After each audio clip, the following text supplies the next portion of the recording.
Oke.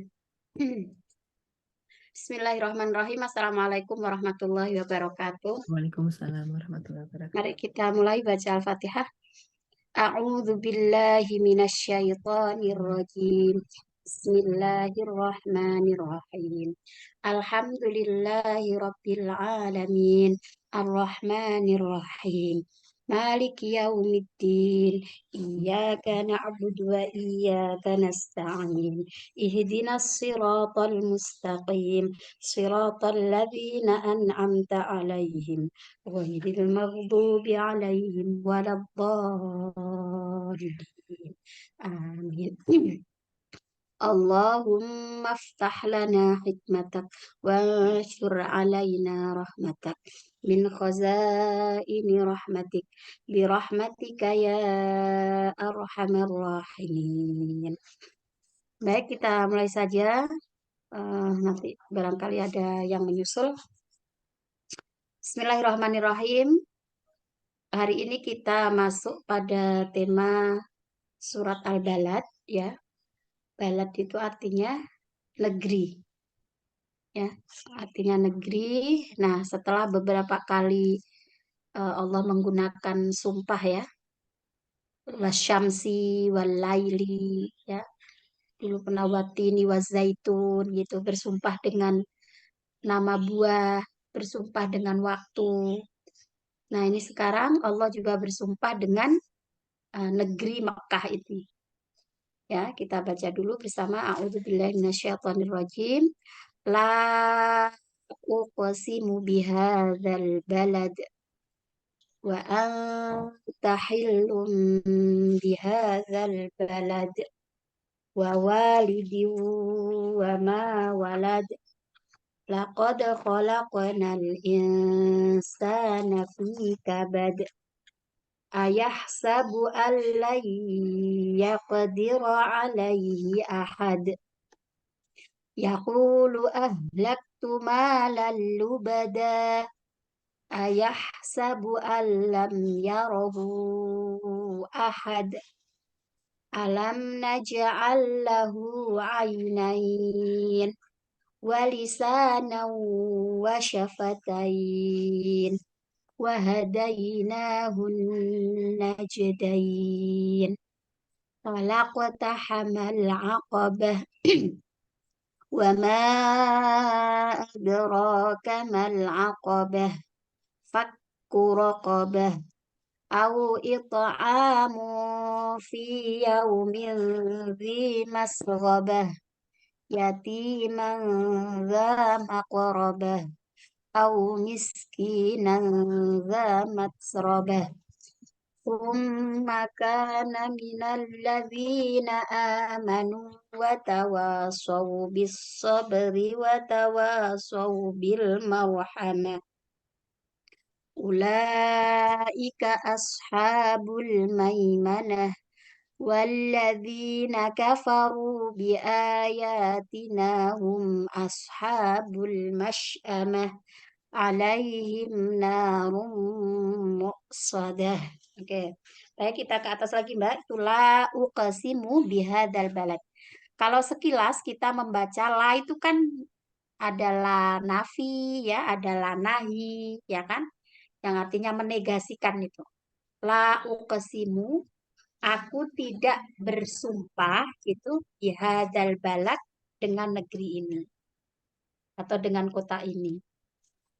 Nah, tapi kata lam di sini ini dalam beberapa terjemah itu diartikan bersumpah gitu. Jadi la-nya itu apa ya? Untuk meyakinkan, meyakinkan apa sebagai penegasan lah gitu. Ya, jadi artinya malah aku benar-benar bersumpah dengan negeri atau kota ini gitu. Ini kalau baca di tafsir Al-Misbahnya Pak Quraisy Shihab, ya, itu Pak Quraisy itu membuat semacam analogi gitu, ya. Nah, misalnya gitu. Kadang kan ada kita tuh misalnya ngomong atau bicara itu eh dengan menggunakan kata tidak gitu, ya, dengan kata negasi, tapi sebetulnya itu untuk penegasan gitu. Jadi tidak, tapi untuk penegasan. Gimana ya? Misalnya gini,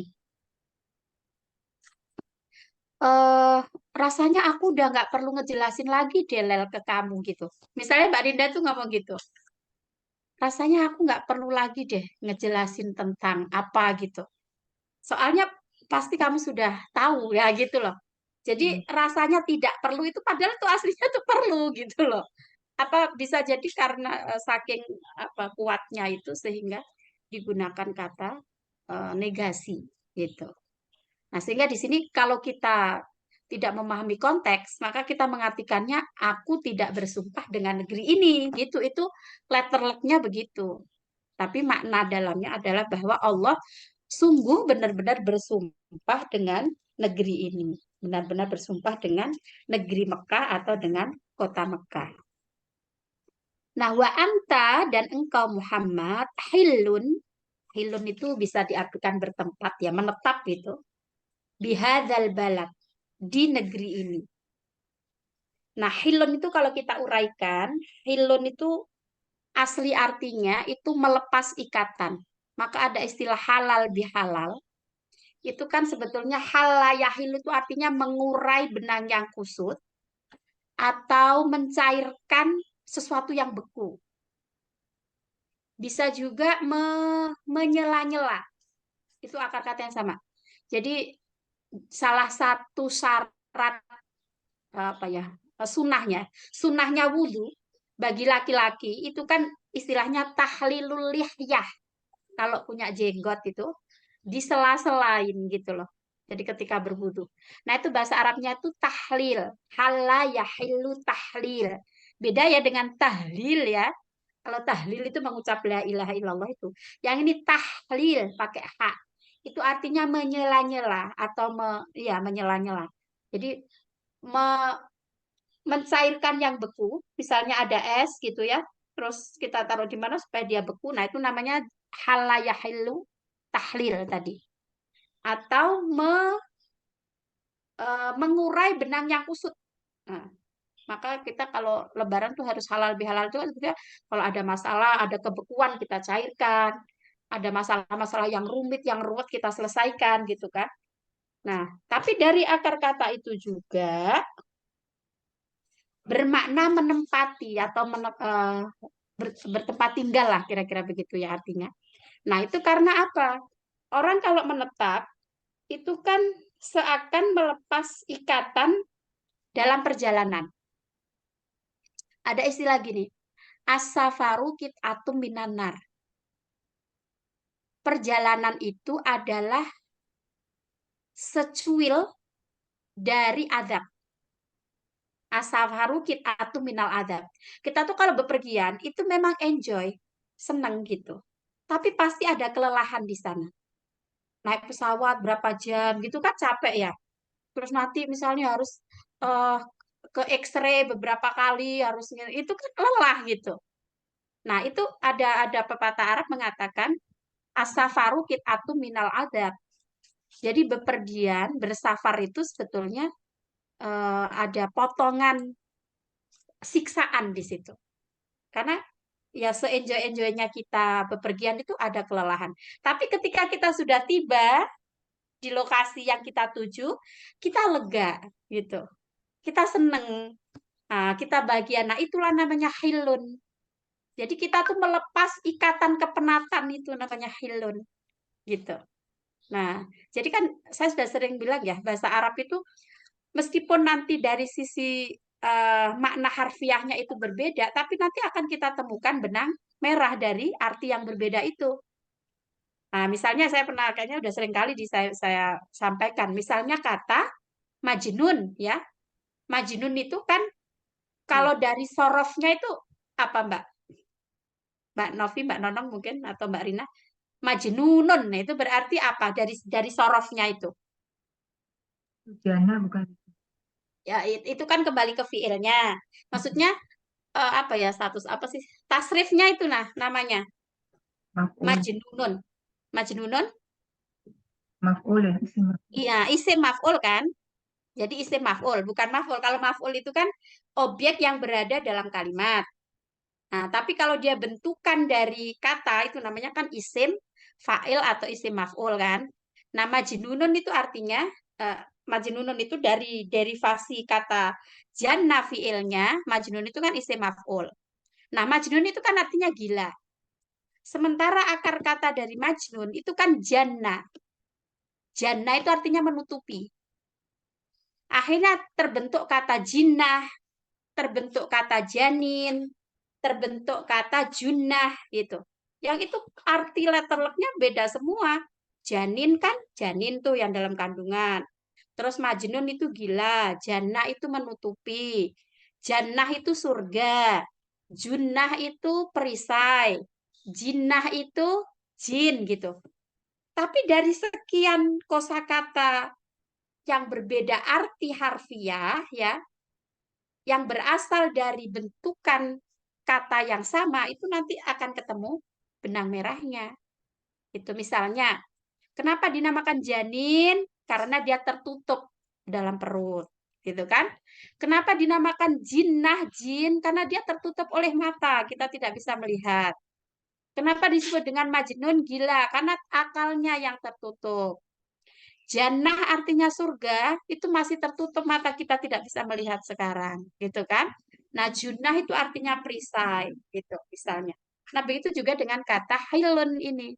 Hilun artinya menetap, tempat tinggal, tapi dia kalau kita urai pada, kita kembalikan pada kosakatanya, terambil dari kata hala yahilu, yang berarti mengurai. Mengurai masalah, mengurai benang yang kusut, mencairkan air yang beku atau sesuatu yang beku, gitu ya. Nah, itu hilun. Oke, bihadal balad di negeri ini. Nah, jadi itu filosofinya tadi ya, kenapa dinamakan hilun? Karena untuk melepaskan ikatan-ikatan kepenatan setelah bepergian. Lalu wawalidin dan demi walid itu artinya bapak, wa mawalat dan apa yang dilahirkan. Al-Quran itu kan untuk kata bapak itu menggunakan walid, juga menggunakan ab. Nah ini saya pernah baca sih di satu buku apa ya bedanya abun sama walidun. Kalau walidun itu ya ikatan darah karena terambil dari kata walada yalidu yang berarti melahirkan. Tapi kalau abun itu bisa bapak, bahkan bisa sampai ke paman, kakek gitu. Itu arti dari abun. Gitu. Selama ini kan kita manggilnya abi ya. Bahasa Indonesia kan manggilnya kan bapak abi bukan walidi. Kan itu. Jadi ada yang apa namanya peran peran kebapaannya itu karena eh, genetik biologis gitu. Ada yang mungkin karena fungsinya. Jadi mungkin paman kita kan tidak melahirkan eh, tidak sumbang apa istilahnya secara biologis gitu loh, tapi ada peran kebapaan untuk diri kita. Nah, itu abun. Nah, ini wawalidin dan demi pertalian bapak wa mawalad dan apa yang dilahirkan atau anaknya. Lakod sungguh kolakna kami menciptakan al insana manusia fi kabad dalam keadaan susah payah. Nah, kabad itu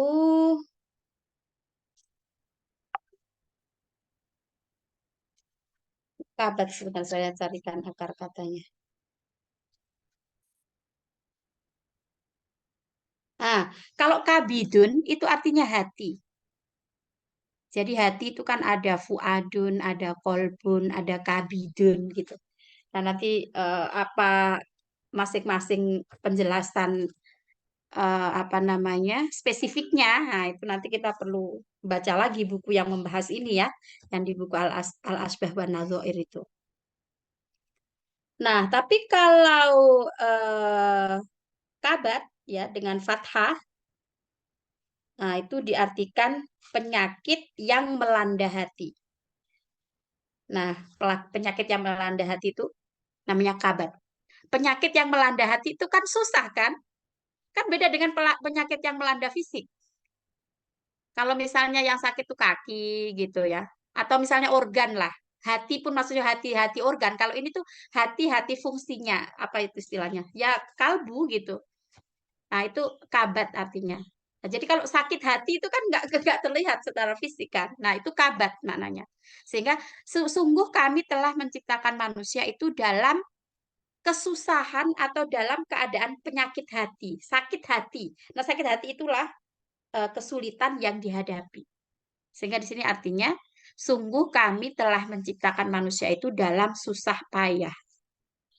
Ya, dari orang tua kita hamil gitu kan, 9 bulan dalam keadaan derita di atas derita, sakit yang luar biasa ketika melahirkan, kemudian membesarkan kita gitu kan, mengasuh dari waktu ke waktu itu kan penuh dengan kesusah payahan.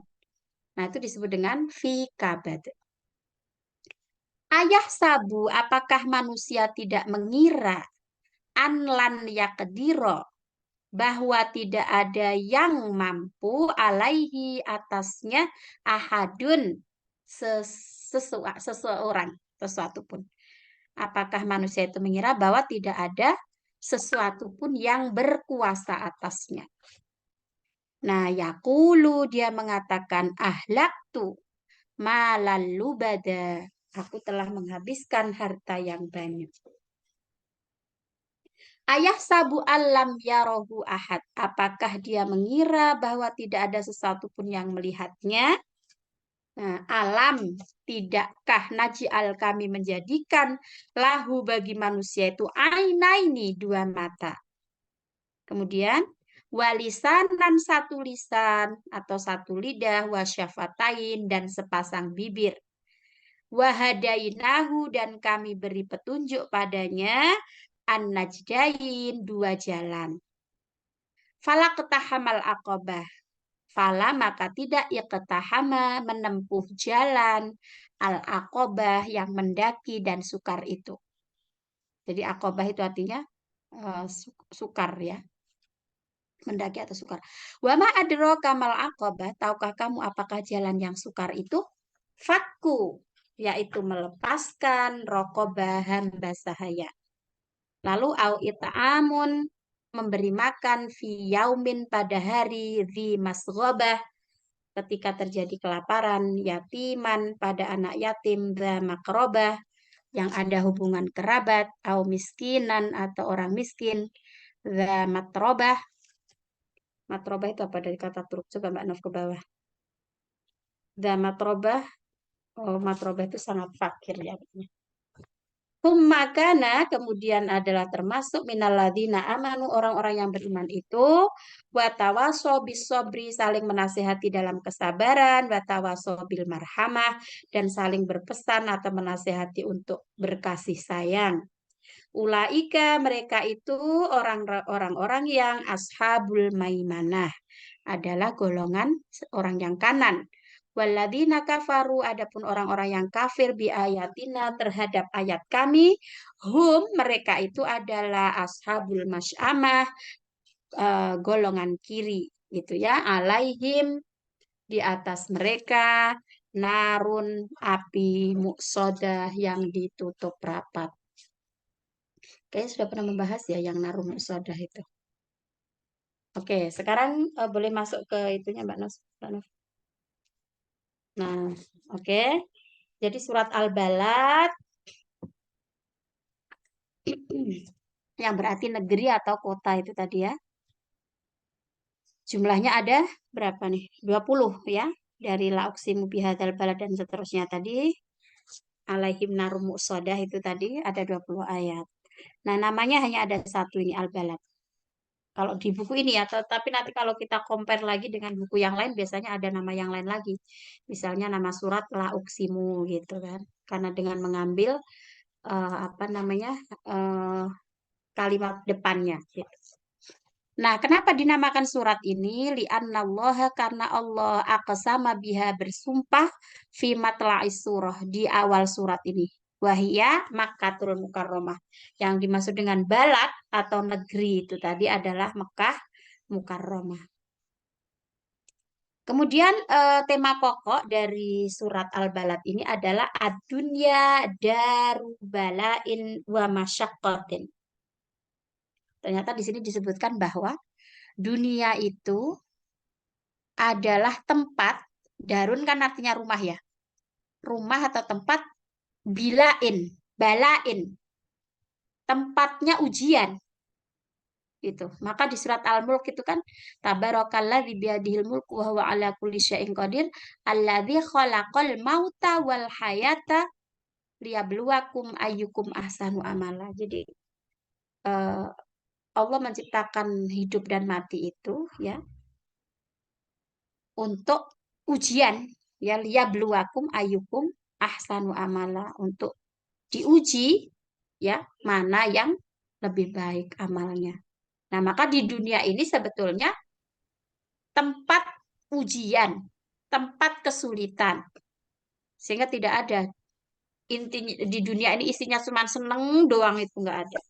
Pasti untuk menuju satu kesuksesan ya kita harus berjuang keras.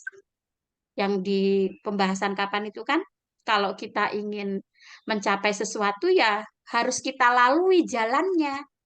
Kalau kita ingin menghindar dari sesuatu ya harus kita hindari sebabnya gitu kan. Maka ada pepatah Arab itu mengatakan apa itu?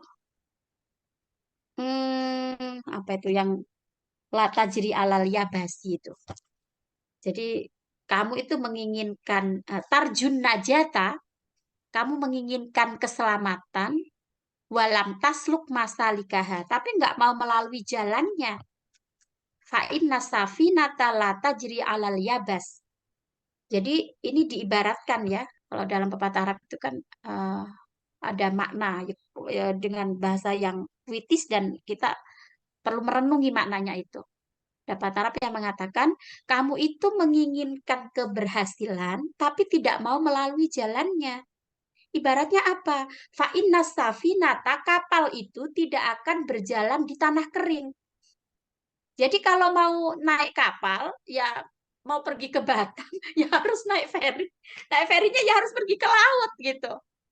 Ah, gitu. Jadi karena nggak ada kapal itu yang tidak dibawa ke laut. Kalau kita maunya aman aja di darat, ya tidak akan bisa apa namanya kapal itu tidak akan berlayar gitu.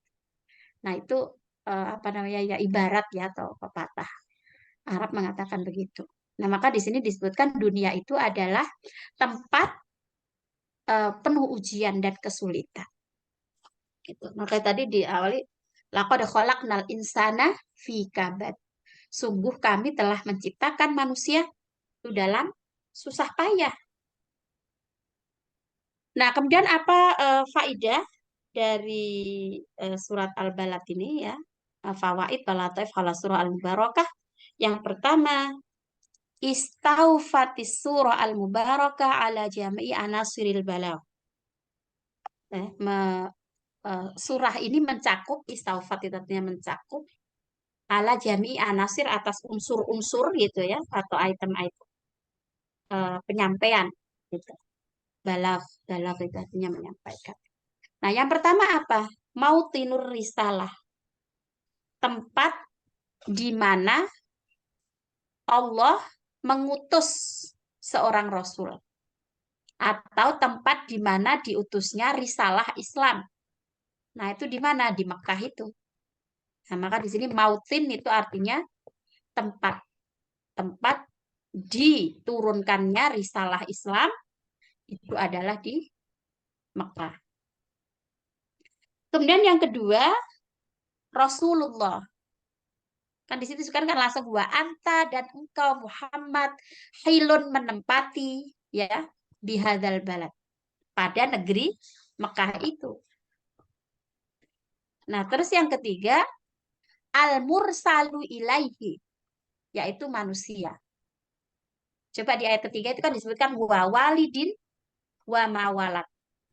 Proses kelahiran walid itu kan dari kata walada kan artinya maka kita kan berdoa Robbil firli wali walidai ya kan walid walidun walidatun itu orang yang melahirkan kita. Nah, itu maknanya adalah manusia. Siapa yang menjadi objek risalah itu? Nah, itulah manusia. Al-mursal ilaihi yaitu al-insan. Nah, kemudian yang keempat adalah risalahnya. Al-iman wal amalus soleh. Dan kalau di ayat 17 apa itu dulu? Ayat 17 kita buka lagi Mbak Novi ke atas. Ayat 17. Sumakana minal ladzina amanu watawasaw bis sabri watawasaw bil marhamah. Nah, ini pesan dari risalah itu, ya. Sumakana minal ladzina amanu watawasaw bis sabri watawasaw bil marhamah. Bisa ke yang tadi lagi, Mbak. Nah, jadi coba kita amati lagi dari aspek penyampaian risalah itu. Jadi secara berurutan disebutkan dalam ayat pertama itu lokasinya, lokasi di mana diturunkannya risalah. Yang kedua, siapa pembawa risalah itu, yaitu Nabi Muhammad yang menetap di Mekah, gitu kan? Maka di situ bunyinya wa anta hillun bihadzal balad. Yang ketiga, siapa sih yang dikenai risalah itu? Risalah itu untuk siapa? Untuk manusia. Nah, manusia itu kan melalui proses kelahiran, wa walidin wa mawalat, yang melahirkan dan yang dilahirkan, gitu. Nah, kemudian isi pesan risalahnya itu adalah summakana minal ladina amanu. Jadi orang-orang yang beriman itu dianjurkan untuk tawasau bis sabri wa tawasau bil marhamah. Berwasiat saling menasehati dengan kesabaran dan dengan kasih sayang. Oke, berikutnya. Su'ila. Ah, ini poin kedua. Su'ilal imamu Ahmad bin Hanbal rahimallahu. Mata rohah ya imam. Dia mengatakan, inda awali qadami tudha'u. Inda awali qadamin tudha'u fil jannah. Nah, ini relevan dengan perkataan tadi bahwa di dunia ini adalah tempatnya ujian, tempatnya kesulitan. Gitu. Nah, maka si Ahmad bin Hambal itu pernah ditanya, kita ini kapan ya istirahatnya gitu. Kata si Ahmad bin Hambal, istirahat kita itu adalah ketika telapak kaki telah menapak di surga. Itulah istirahat yang sesungguhnya. Karena selagi masih di dunia, tidak akan lepas dari kesulitan. Oke. Terus yang ketiga, apa yang ketiga ya? Qalilun humul ladzina yatawasawna bil arham wa katsirun humul ladzina yatawasawna bis sabri walidzalika qaranallahu bainahuma li'alla yutrikal qalila wa yudhi'u.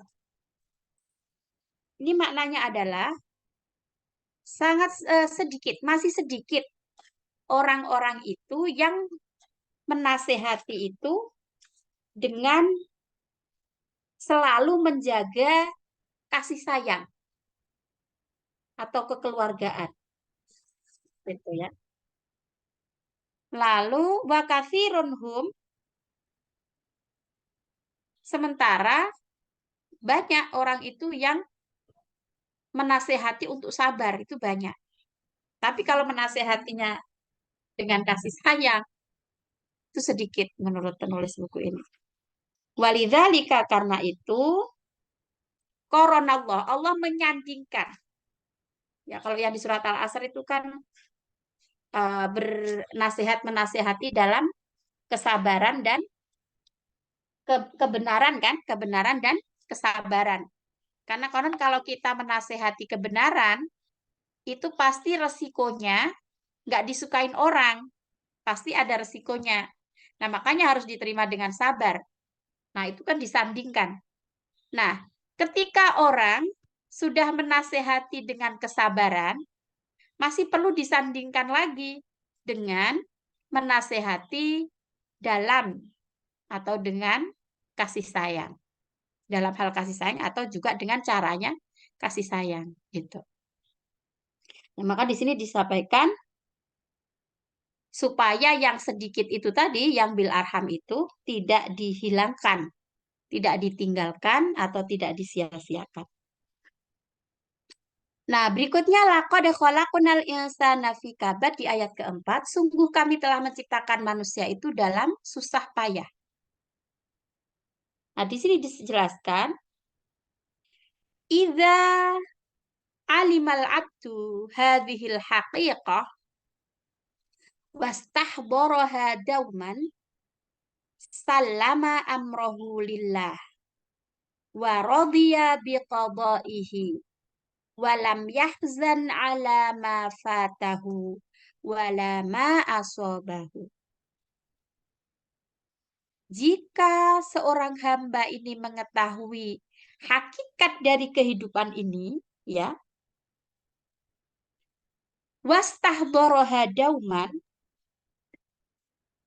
maka dia itu dan maksudnya itu eh, tadi kan disebutkan kalau hidup ini memang tempatnya untuk bersusah-susah gitu kan.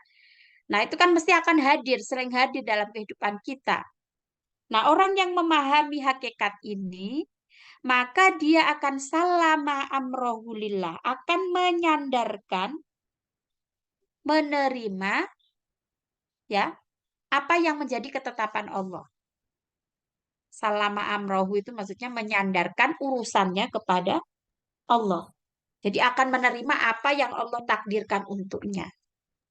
Waradhiya biqadaihi, dan rela dengan kodoknya gitu. Rela dengan ketetapan Allah atau apa yang Allah tetapkan.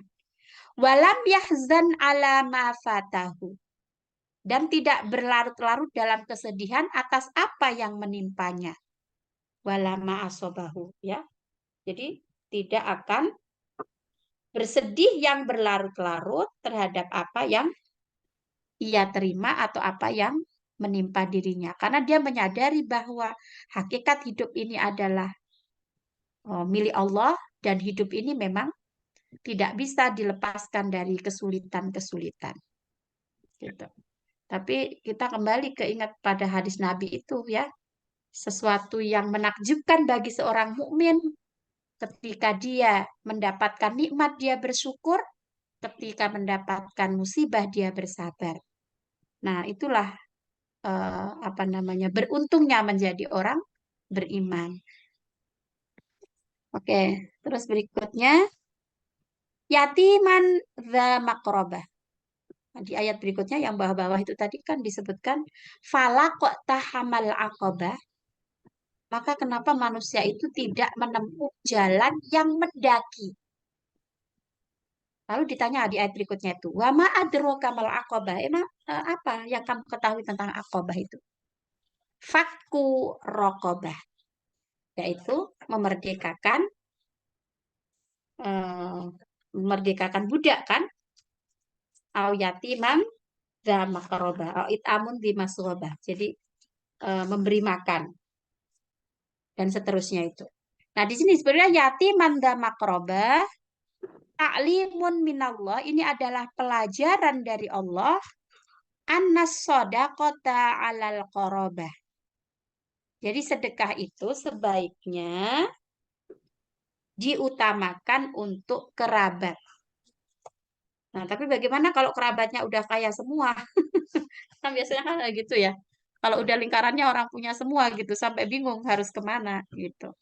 Nah, jadi untuk sedekah itu diusahakan, diupayakan pada kerabat terdekat kalau masih ada fakir di eh, kerabatnya, masih ada anak yatim, masih ada orang miskin. Gitu. Afdhalu minha ala ghairil qarabah. Jadi itu lebih mulia daripada yang tidak ada hubungan kerabat. Gitu. Nah, kemudian ayah sabu alam yarohu ahad. Ayah sabu apakah mengira atau menyangka bahwa tak ada seorang pun yang melihatnya? Itu. Ini maknanya adalah maghaba masyhadul muraqabati anil qalbi illa waqa'a sahibuhu fil muharramat fallahu Allahu fil muraqabah.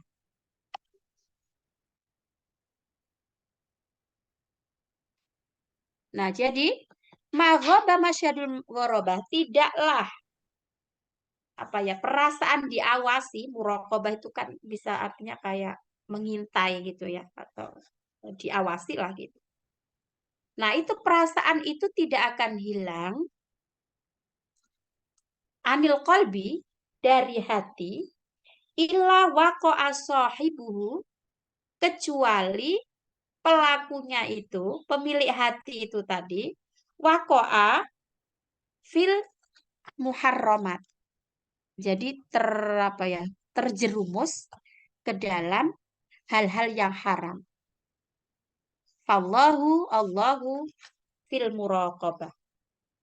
Maka kalau kita ini menyadari bahwa ada muraqabah ya, ada yang selalu mengawasi kita gitu, maka kita akan selalu waspada dan meminimalisir melakukan muharramat, hal-hal yang diharamkan atau bahkan tidak melakukan gitu. Karena adanya kesadaran bahwa apa yang kita lakukan ini ya rohu ahad. Allah yang memantaunya, Allah yang mengamatinya, yang mengawasi.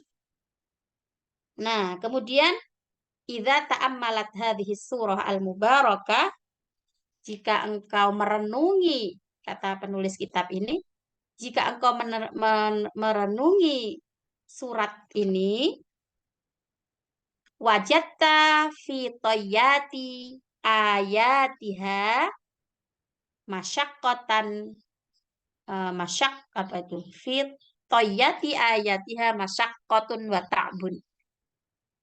Jadi jika kita renungkan betul-betul surat Al-Balad ini, gitu kan, maka kita akan temukan toyat itu sih diartikan bagian ya. Bagian dari ayat ini menunjukkan pada apa? Tentang masyakoh, kesulitan, wa ta'bun, dan keletihan. Coba di situ ada kata kabat, yang artinya apa tadi? Kalau kabidun itu hati, kalau kabadun itu sakit, sakit yang berkaitan dengan hati. Gitu. Jadi mungkin beda antara hati dengan apa tuh kalau bahasa organ tubuh itu yang hati itu Lever. liver ya. Ah, ah. Nah, itu berbeda kalau kalau liver kan lebih ke anatomi tubuhnya ya. Tapi kalau sakit yang berkaitan dengan hati itu ya itu tadi bisa sakit hati, eh, galau, gelisah, marah, ya, itu kan bagian dari penyakit hati atau kesulitan, ya itu tadi diantaranya ada galau, ada sumpek dan lain sebagainya itu. Nah, itu kata kabat. Lalu ada akobah. Akobah itu tadi kan jalan yang mendaki ya. Lalu juga ada kata masghobah, yatiman dan masghobah tadi. Coba ke atas lagi firman Mbak Nufus tadi artinya masghobah tadi. Yatim adalah orang orang yatim, anak yatim yang dia benar-benar dalam kesulitan. Itu arti dari masghobah ini. Terus narum muqsadah, narun itu artinya neraka. Ke bawah lagi nggak apa-apa, Mbak? Itu tadi. Oke. Narum muqsadah itu artinya api yang ditutup. Coba terakhir Mbak Not. Falam yunasib dzikru jazail mukminin. Nah, ini yunasib itu artinya sesuai ya. Tidak sesuai jika surat ini menyebutkan ganjaran kenikmatan bagi orang-orang beriman. Nah, mungkin apa hikmah atau pelajaran yang kita ambil dari mengkaji surat Al-Balad ini, bahwa satu, negeri Mekah itu adalah negeri yang banyak sekali keutamaannya, ya. Tempat kelahiran Nabi, kemudian risalah Islam juga lahir di sana, hadir di sana. Sebelum itu kota Mekah juga terdapat Ka'bah, ya, yang dimana orang dari segala penjuru hadir ke tempat itu. Lalu ada sumur Zam-Zam di kota tersebut. Dan tentu masih ada beberapa lagi ya keutamaan-keutamaan yang nanti perlu kita cari lagi. Nah, karena itu maka Allah menggunakan kata sumpah dengan negeri ini ya atas keistimewaan dari negeri itu. La uqsimu bihadzal balad. Nah, secara spesifik Rasulullah juga disebutkan wa anta dan engkau Muhammad hilun menetap bihadzal balad di negeri ini wa walidin wa mawalad dan yang melahirkan dan yang dilahirkan. Nah, kemudian ayat berikutnya itu tadi kita kaji bahwa manusia itu diciptakan sudah benar-benar melalui proses yang tidak ringan, ya. Jadi melalui proses yang berat, fi kabad. Bagaimana ibu kita ya ketika hamil 9 bulan dalam keadaan letih dan apa ya itu kalau dalam bahasa Quran itu disebutkan wahnan ala wahnin ya, derita di atas derita. Belum lagi nanti misalnya trimester pertama yang mual-mual lah, yang apa itu kan. Kemudian nanti trimester kedua sampai trimester ketiga mengalami apa beratnya beban di perut, kemudian susah tidur, harus pipis-pipis terus dan lain sebagainya. Nah, itu kan dari kesulitan-kesulitan yang dialami oleh seorang ibu ketika membawa janinnya itu tadi. Nah, itulah jadi awal penciptaan manusia itu saja dilaluinya dengan rasa berat, dengan ada apa namanya itu tadi kabat itu tadi sesuatu yang sulit atau berat itu tadi. Nah, kemudian hal yang mungkin bisa jadi pelajaran lain dari surat Al-Balad ini, mari kita merenungi ayat 8 ya. Alam naj'al, tidaklah kami menjadikan lahu bagi manusia, bagi insan tadi ya, ainain dua mata, walisanan satu lisan atau satu lidah ya, satu lisan, wasyafatain dan dua bibir, wahadainahun najdain dan kami telah menunjukkan kepadanya dua jalan, kebaikan dan kejahatan. Nah, mari coba kalau di sini ada yang paham ilmu biologi ya, tentang anatomi tubuh, bahwa eh, kita bisa melihat, gitu. Coba kita renungi ayat ini, tidakkah kami menjadikan untuknya dua mata, gitu. Andaikan kita ini tidak punya mata, ya, kan kita tidak bisa melihat. Maka kita akan merenung dengan ayat berikutnya alam ya rohu ahad. Apa benar kita ini ngapa-ngapain nggak ada yang melihat gitu. Padahal ya ada Allah yang mengawasi semua yang kita lakukan ini. Nah, karena itu dari ayat ini kita semakin menambah rasa syukur kita atas nikmat mata yang Allah berikan pada kita. Ya, apalagi mata sehat gitu. Kalau saya ini kan sudah terhitung matanya kurang sehat karena harus dibantu dengan kacamata. Kalau nggak ada kacamata udah nggak bisa lihat. Ya udah wassalam gitu aja nggak bisa kemana-mana. Ya bisa lihat yang dekat-dekat aja nggak bisa sampai bepergian jauh. Jadi mesti, nah inilah nikmat itu seringkali kita lalaikan ya, dan itu baru terasa ketika nikmat itu hilang. Ketika nikmat itu hilang. Tapi ketika nikmat itu sedang kita rasakan, kadang kita lalai.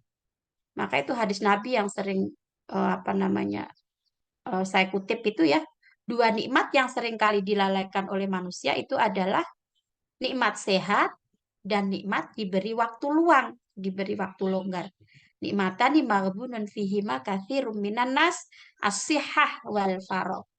Nah, ini baru diuji misalnya mata eh, apa namanya rabun gitu ya, harus pakai eh, alat bantu kacamata.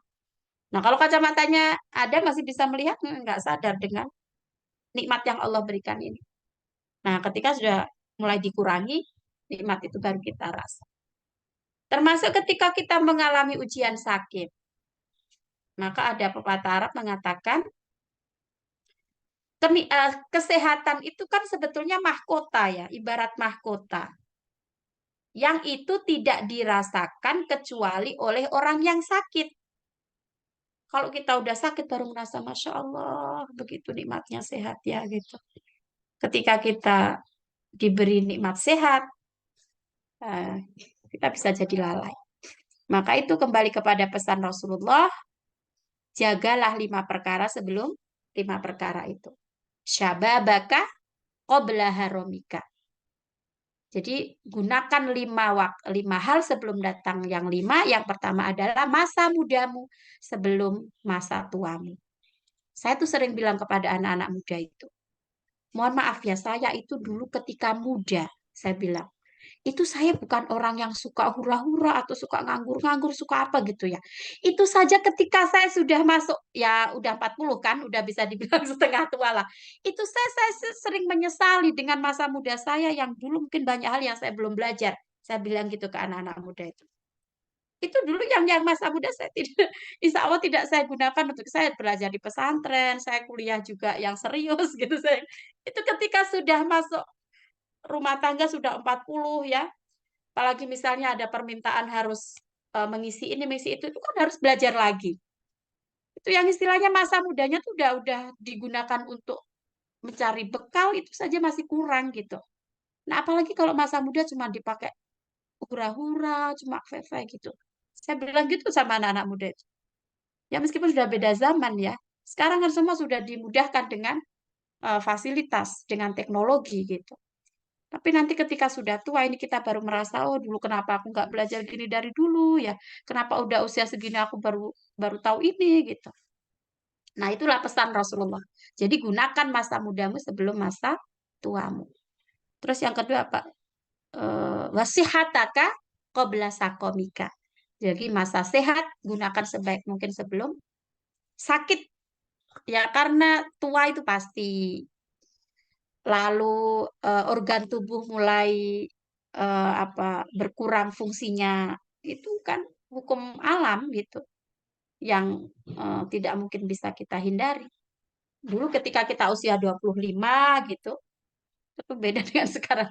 Ya walaupun itu bisa diikhtiarkan dengan kalau Mbak Dinda mungkin karena memang rajin olahraga gitu ya, mungkin bisa. Tapi kan pada akhirnya nanti setiap orang akan mengalami masa tua gitu. Nah, sehingga lalu masa tua lalu juga akan diiringi dengan penurunan fungsi-fungsi organ tubuh yang itu menyebabkan sakit gitu kan. Nah, maka kita gunakan kesempatan di masa sehat kita itu sebelum datang waktu sakit. Lalu yang ketiga apa? Wa faraghoka qabla syughlika. Masa longgarmu sebelum datang kesibukan. Memang ketika kita itu banyak padat agenda ya. Kayaknya layeh-layeh itu satu hal yang kita rindukan. Gak bisa layeh-layeh wena gitu ya kalau dikejar deadline harus ini gitu. Wah, nah ya kita tetap perlu istirahat, tetapi janganlah waktu yang longgar yang senggang itu kita gunakan untuk hal-hal yang tidak produktif, yang tidak bermanfaat sehingga yang muncul adalah penyesalan karena kita tidak maksimal dalam menggunakan waktu di masa longgar kita itu. Ya, jadi tadi pesan Nabi gunakan 5 sebelum 5. Yang pertama adalah masa muda sebelum masa tua, sehat sebelum sakit. Yang ketiga masa longgar, masa sempat sebelum sibuk. Terus yang keempat apa? Hidup sebelum mati. Ya, yaitu tadi karena hidup ini adalah tempat untuk bersusah payah, berarti kita ingin mendapatkan di akhirat nanti apa namanya kenikmatan surga misalnya kayak itu dengan apa yang Allah berikan kebaikan di akhirat nanti, ya tentu kita perlu siapkan di dunia ini. Maka disebutkan ad-dunya mazra'atul akhirah. Dunia ini tempat untuk menyemai, tempat untuk menanam bekal di akhirat nanti. Oke, yang kelima apa ya? Jadi masa muda sebelum masa tua. Masa kaya sebelum miskin dulu. Kaya sebelum miskin. Nah, kaya sebelum miskin. Ya itu. Jadi gimana tuh? Bahasa Arabnya tuh kaya hinaka wa ghinaka qabla fakrika.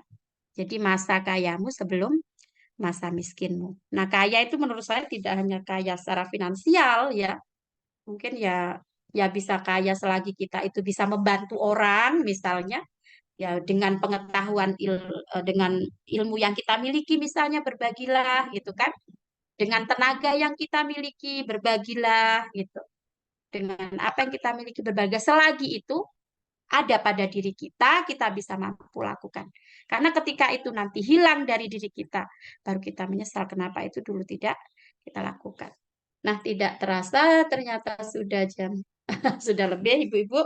Nah, itu tadi mungkin jadi nikmat mata itu tadi ini saya sempat baca sedikit apa ya kajian sains ya dalam juz amma ini. Nah, jadi seperti mata itu kenapa kita bisa melihat kan karena ada cahaya gitu ya. Benda mengeluarkan cahaya atau memantulkan cahaya. Nah, apa saja anatomi mata itu ya. Mungkin di sini kalau ada yang dokter mata bisa jelaskan. Jadi ada retina, ada kornea, ada lensa, ada makula dan seterusnya. Nah, kemudian juga di situ disebutkan eh, walisanan wasyafatain. Satu lisan dan dua bibir. Nah, jadi lisan atau lidah itu kan coba yang dulu pernah terkena COVID kan ngerasain gimana nggak bisa ngerasain asin, pedes, manis itu ya. Nah itu kan Anosmia. dikurangi sama Allah nikmatnya. Bu Us pernah ngerasakan. Iya, anosmia itu apa hilang bau Hilang jadi ya, hilang itu. Nah, jadi ini Allah katakan di sini apa walisanan wasyafatain. Jadi bagian-bagian lidah itu ada yang bisa untuk merasakan asin, asam, manis, ya pahit. Itu. Nah, jadi ini di buku ini disebutkan lidah itu adalah bagian tubuh kita yang sangat lentur, bisa meliuk-liuk sebebas mungkin. Nah, bisa terjadi karena lidah ini terdiri dari kumpulan otot rangka. Nah, fungsi lidah apa? Membantu proses pencernaan makanan dengan cara membantu mengunyah dan menelan makanan. Lidah juga membantu kita berbicara dengan jelas. Mengapa kita bisa merasakan kelezatan suatu makanan di lidah kita? Proses merasakan ini disebut dengan pengecapan. Layaknya indera yang lain, pengecapan merupakan hasil perangsangan ujung saraf tertentu yang disebut dengan saraf pengecap. Pengecap ya, bukan pengecap ya. Saraf ini mampu membedakan kelezatan makanan karena ada rangsangan yang bersifat kimiawi. Ujung saraf pengecap berlokasi di kuncup-kuncup pengecap pada lidah. Kuncup-kuncup pengecap mempunyai bentuk seperti labu. Letaknya pada lidah bagian depan sampai ke belakang. Dari sinilah pesan tentang rasa makanan akan dibawa ke otak, kemudian otak akan mengenalinya, dan kita pun bisa menilai rasa makanan yang masuk. Nah, jadi mungkin ini pelajaran yang bisa kita ambil dari surat Al-Balad ya, alam naj'allahu ainain. Bukankah Allah telah menjadikan untuk manusia itu dua mata, walisanan dan lidah, wasyafatain dan dua bibir. Karena waktu, mungkin saya akhiri sampai di sini dulu. Terima kasih. Semoga lekas sehat ya Uni Zahra. Oke, Ibu-Ibu terima kasih atas partisipasinya.